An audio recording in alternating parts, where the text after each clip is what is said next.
గురించి మాట్లాడతారండి. ఏంటి మాట్లాడతాం ప్రభుత్వం కోసం జాగ్రత్త, టేక్ కేర్. ఏం బెదిరిస్తున్నారా? మీ ఈ ఉరద ఊపులకి పిల్లి సాపరార్థానికి భయపడ్డాం.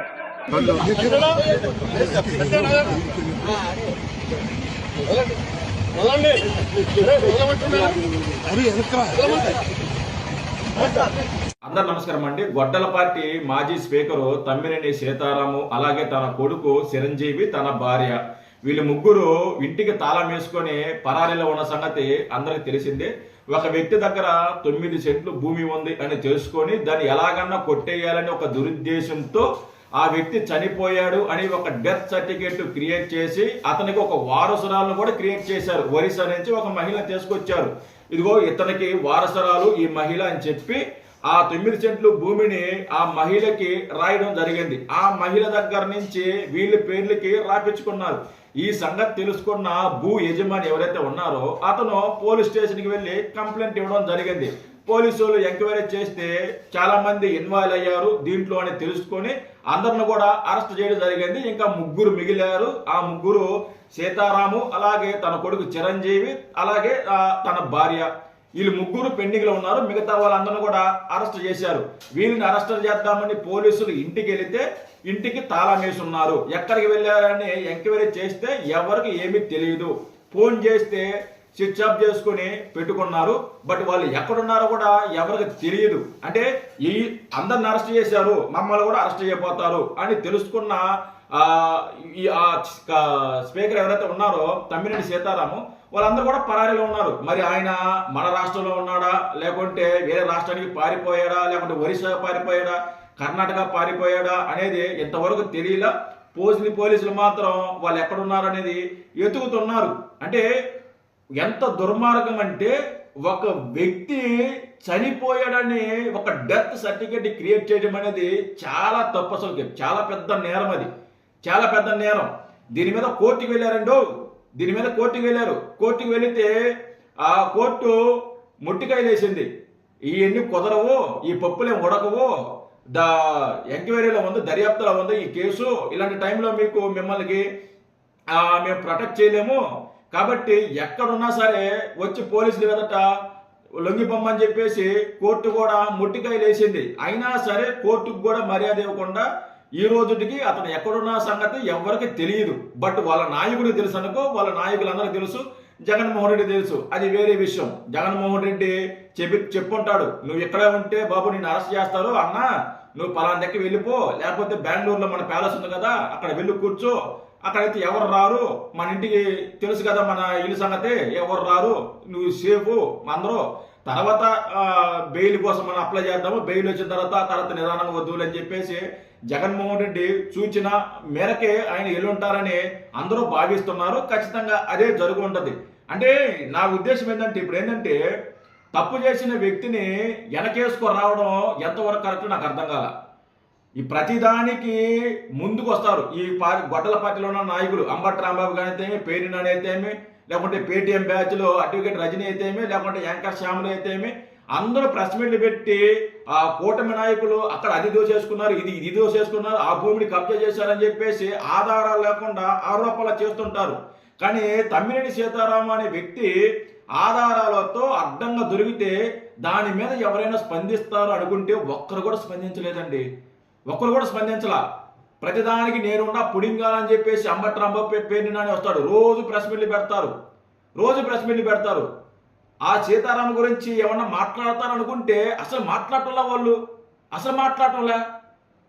అసలుకి ఈ క్రైమ్ చూసిన తర్వాత, ఈ తమ్మినేని సీతారాం చేసిన క్రైమ్ చూసిన తర్వాత ఇలాంటి వాళ్ళన మనం అధికారాన్ని ఇచ్చాము, ఇలాంటి వాళ్ళకి మనం అధికారం ఇచ్చాము, ఇలాంటి వాళ్ళని మనం పరిపాలించారా గతంలో, ఇలాంటి వాళ్ళు మన రాష్ట్రంలో నాయకులు ఉన్నారా అని నిజంగా బాధేసిందండి. బాధపడుతున్నారు జనాలు, కూడా బాధపడుతున్నారు, అసహించుకుంటున్నారు. ఒక వ్యక్తి చనిపోయాడని చెప్పేసి ఒక డెత్ సర్టిఫికేట్ క్రియేట్ చేయడం అనేది ఎంత పెద్ద నేరం అండి, ఎంత పెద్ద తప్పండి. బతుకున్న మనిషిని చనిపోయాడు అనే ఒక మాట చెప్పడానికి 100 సార్లు ఆలోచిస్తారు. అలాంటిది చనిపోయాడు అని చెప్పేసి ఒక సర్టిఫికేట్ క్రియేట్ చేయడం అనేది ఎంత దౌర్భాగ్యం, ఎంత బాధాకరం. ఆఫ్టర్ ఆల్ 9 సెంట్లు భూమి కోసం 4 కోట్లు 6 కోట్లు ఇలువ చేస్తుందంట ఆ భూమి కూడా. తమ్మినేని సీతారాం కాడ డబ్బు లేదా? అధికారంలో ఉన్నప్పుడు దోచేశాడు కదా, దాచుకున్నాడు కదా. ఎవరో కష్టాన్ని దోచుకోవడానికి సిగ్గు లేదా? ఎవరో కష్టం, అది తరతరాన్ని చూస్తున్న భూమి, వాళ్ళు వారసులు ఇచ్చిన భూమి. ఆ భూమి మీద కన్నేసి ఆ భూమిని లాక్కోవడానికి మీకు కనీసం ఇంగిత జ్ఞానం అనేది లేదా? నాకు నిజంగా అర్థం కాల. ఇంగిత జ్ఞానం లేదా? మీరంతా ప్రజానాయకులు, మీరంతా మాజీ స్పీకర్లు, మాజీ ఎమ్మెల్యేలు, మాజీ మంత్రులు, మాజీ ముఖ్యమంత్రులు. అవునులే, ముఖ్యమంత్రి అంటే ఇంట్లో తండ్రి బాగుంటే కొడుకులు కూడా పద్ధతిగా ఉంటారు. తండ్రి దారి తప్పితే కొడుకులు కూడా దారి తప్పుతారు. అలాగా పార్టీలో ఉన్న నాయకుడే దారి తప్పాడు, అక్రమంగా లక్షల కోట్లు సంపాదించాడు, 16 నెలలు జైల్లో ఉన్నాడు, ఇప్పటికీ బెయిల్ మీద ఉన్నాడు. ఇప్పటికీ అనేక ఆర్థిక లావాదేవీలో కేసులు ఇప్పటికీ రన్ అవుతున్నాయి. వాళ్ళ నాయకుడే అలా ఉన్నప్పుడు ఆ నాయకుడి కింద పనిచేసే నాయకులు ఇంకెలా ఉంటారు? అలాగే ఉంటారు. ఈరోజు ఈ తమ్మినేని సీతారాం ఒక్కడే కాదు, ఈయన ఒక్కడే కాదు, ఇలాంటి వాళ్ళు ఆ పార్టీలో ఉన్న వాళ్ళు చాలా మంది ఇదే తంతు, ఇదే వ్యవహారం. నిన్న ఒక వార్త చూశాను. సజ్జల రామకృష్ణారెడ్డి భూమి కబ్జా చేశారంట. దాని మీద ఎంక్వైరీ జరుగుతోంది. వాస్తవాలు బయటకు వస్తాయి. సజ్జల రామకృష్ణారెడ్డి చూడండి, అధికారం ఉంటే ఏమన్నా చేయొచ్చు అన్నట్టు అధికారాన్ని అడ్డం పెట్టుకొని వీళ్ళు ఎక్కడెక్కడ భూములు కాజేశారో, ఎక్కడెక్కడ కబ్జాలు చేశారు అనేది అన్ని బయటకు వస్తున్నాయండి, ఒక్కొక్కటి. అత్యంత బాధాకరం అనేది తమ్మినేని సీతారాంది.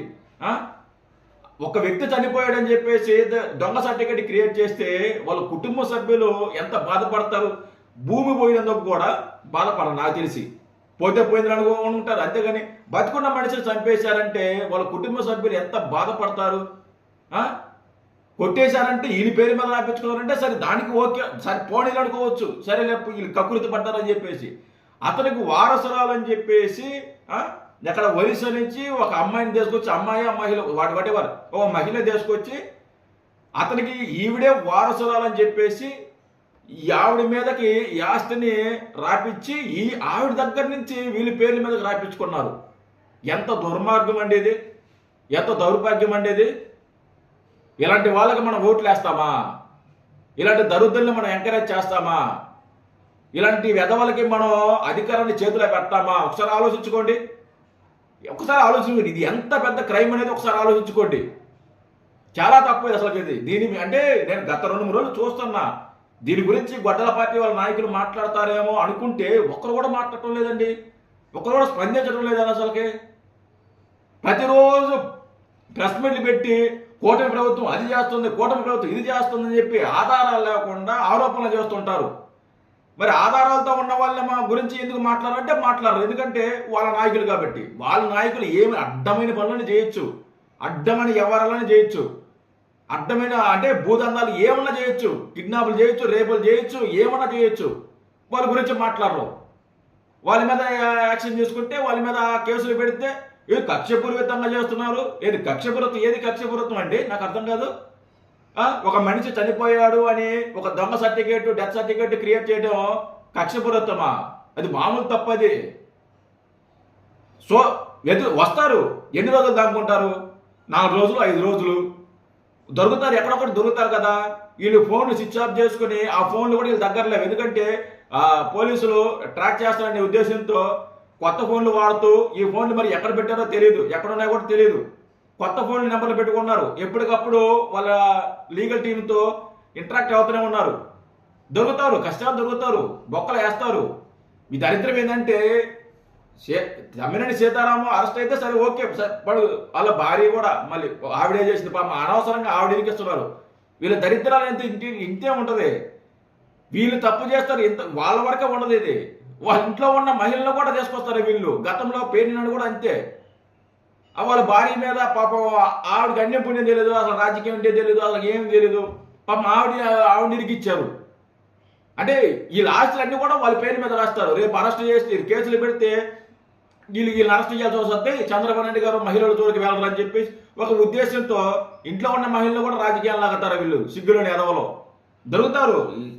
ఈ రోజు కాకపోతే రేపు చెప్తారు, అరెస్ట్ అయ్యేవారు ఏదో ఒరిస్సాలో ఉన్నారని చెప్పి వార్తలు వస్తున్నాయి. బట్ చూడాలి ఎప్పుడైనా అరెస్ట్ చేస్తారా, ఎక్కడ దొరుకుతాడా, మరి బెంగళూరు ప్యాలెస్లో ఉన్నాడా, మరి లేకపోతే ఇక్కడుండే ప్యాలెస్లో ఉన్నాడా అనేది బయటకు వస్తుంది. Thank you.